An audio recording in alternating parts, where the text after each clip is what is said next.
The sixth annual WISER Nursing Simulation Symposium took place earlier this month, both at the Pittsburgh Hilton and at the WISER Center located next door.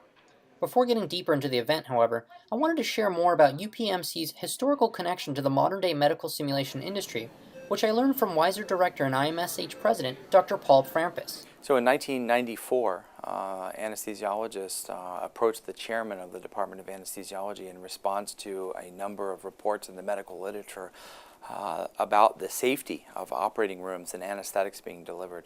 And the chairman at the time believed wholeheartedly in simulation as a patient safety mechanism.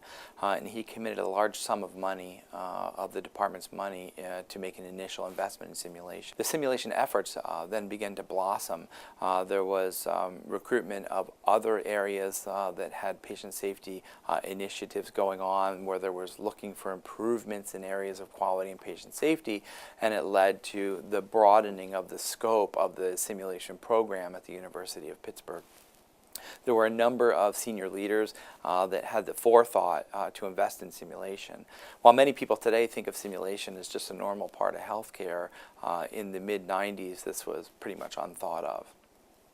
The academic efforts led to safer care of the delivery of anesthetics in the operating room, and then there were a number of medical student programs and a number of nursing school programs that began using simulation, and many people started to recognize the power of simulation. One of the barriers that was holding simulation back for some time was the cost, and people trying to develop lower cost solutions to allow a proliferation of simulation equipment at a more affordable cost really lowered the barrier to entry to many programs joining into the simulation efforts. The founding director of WISER, Dr. John Schaefer, who was the anesthesiologist that was approaching the chairman at that time. He was trained in undergrad as an engineer and became an anesthesiologist. And literally in his garage, he set out to design a lower cost solution for many of the components that have evolved into common simulators today. Specifically, he developed the initial airway controls and mechanisms that allowed difficult airway training. Eventually, that intellectual property was transferred to Laerdal and became the airway mechanisms in SimMan. And as you know, SimMan is one of the most widely used simulator platforms in the world. I then spoke with nursing professor and WISER Associate Director John O'Donnell to learn about the collaborative institutions involved with WISER and the objectives of the Nursing Conference event. And 6 years ago, Paul Frampus and I collaborated together and came up with the idea that we should have a multi-professional simulation course focused mainly on nursing issues, but including anyone else who wants to come, and hold it as an international meeting. And we've been very successful for the past 6 years in doing that. The University of Pittsburgh and the University of Pittsburgh Medical Center, and most people kind of get those two things confused as being the same thing, but they're two separate entities. The UPMC is the health system, and the University of Pittsburgh, of course, is the academic partner. Together, they help us fund and support WISER, which is the Winter Institute for Simulation Education and Research. As we've moved forward, working with our 9,000 nurses in our health system and with our many, many students in our schools of nursing, especially the Pitt School of Nursing, we've developed a group of supporters within the health system and within the university that has allowed us to hold this conference. Our theme of this meeting was bridges, and so we wanted to think about the bridge of simulation being between the didactic space and the clinical space. And so we heard a variety of speakers. The first speaker of the conference was Paul Frampus, who's the chairman of the, or president of the Society for Simulation in Healthcare. And he gave a vision of where simulation is, where it's been, and where it's going. Whether you're a patient safety kind of person, whether you're an interprofessional educator kind of person, and just talk about simulation at an infrastructure level, at a programmatic level, at a philosophical level, as opposed to trying to cone in on one particular area. Most of the simulation in the world is focusing on teaching, okay? But I am here to say I think the real value is in assessment. Who's conducted a debriefing? Raise your hand. So a ton of you. It's a very experienced audience. Okay? So that means every single one of you that raise your hand, you've already done an assessment. Because in order to conduct a debriefing, you had to watch the simulation and formulate in your mind some sort of comparison between the ideal and what happened. You're making judgments, and you're going to reflect this feedback, or hopefully you're going to create reflection in the mind of the students to let them figure out what they did right, what they did wrong, and you're providing a formative assessment to help them get better towards a given goal. One of our colleagues, I should say, in Copenhagen did a great little study. It was published a few years ago in Medical Education. Dr. Charlotte Ringstead is an anesthetist in Copenhagen. She took a bunch of medical students, 140 of them, and took 70 of them and said, go in this sim lab and practice ACLS and resuscitation skills, let's just call it. Go in this sim lab and create and practice resuscitation skills for 3 hours. Then she took the intervention group and said, go in this simulation lab and practice resuscitation skills for 3 hours, except for the last 30 minutes I'm coming in to test you for your competence. Practice only, 73% on written tests. The people that were told they were going to get an assessment had about 83%.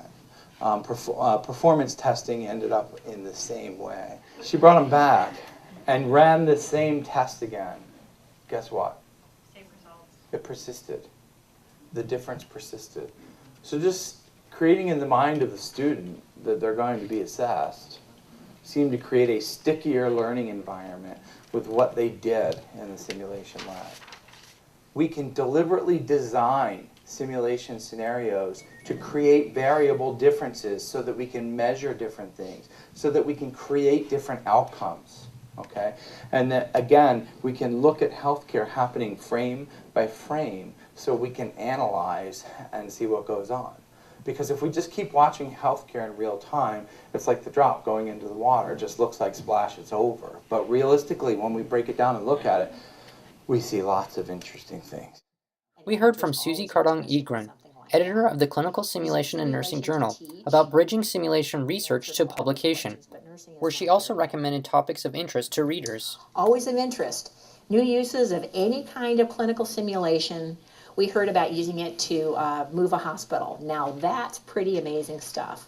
But people are using simulation for all kinds of things. So when you come up with a new way to use it, an editor is always interested in something like that.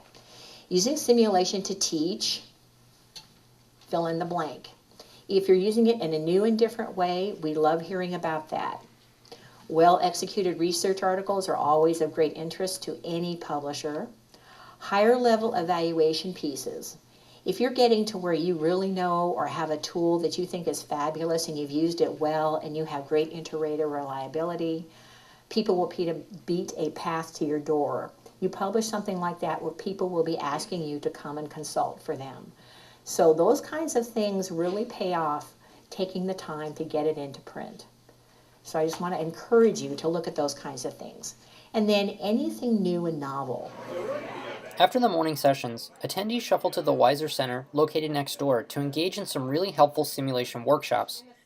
Here, Jennifer Manos provides an introduction to pediatric simulation orientation. Point out where the pulses are, point out where he might turn blue. You know, he has the blue light. Next door, admin gurus Dan Batista and Thomas Dongili helped managers learn how to put together simulation lab policies and procedures, reminding us to collect documentation from our overarching institutions first, which may provide both a format and already cover some of the key topic areas, like dress code.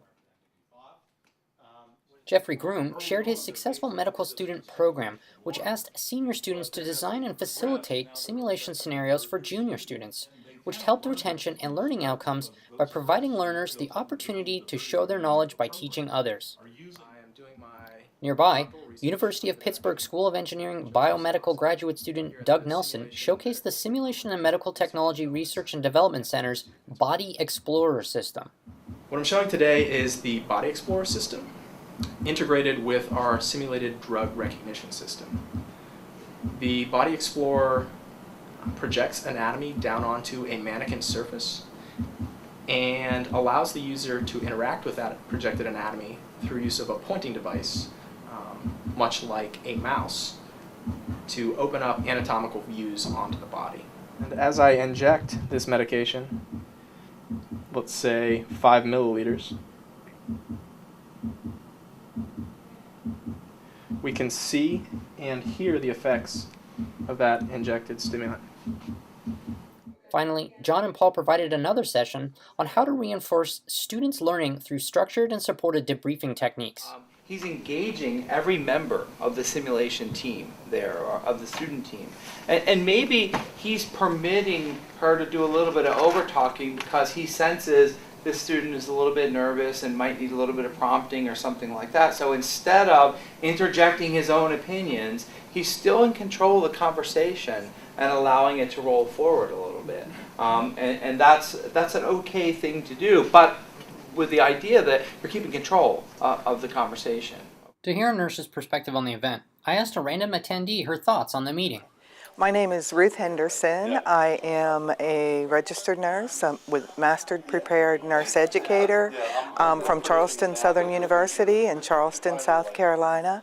I work in the Medical University, South Carolina College of Nursing. I am the Skills Lab Coordinator. I found the meeting to be excellent. It was very beneficial. I learned a lot of hands-on, some things that I'm going to take back to the lab from experts. I'm fairly new at this, and so learning from those that have gone before me. And one of the things is videos, YouTube videos, or making our own videos. Practice perfect is one of the things, so teaching the students to practice on their own so that when they come into the skills lab, we can be ready to do that competency evaluation. I would recommend this WISER Symposium for anyone interested in simulation, and especially nurses. So if you're interested in more information about WISER and about our Nursing Symposium and other conferences that we have, www.wiser.pitt.edu. You'll be able to find previous year's presentations as well as some snippets from this year's conference. There are videos there that you can use to help you understand a little bit more about our philosophy of simulation. And it's a great place for you to come and find out new information about advances in simulation and links to events that are going on not only locally but around the world.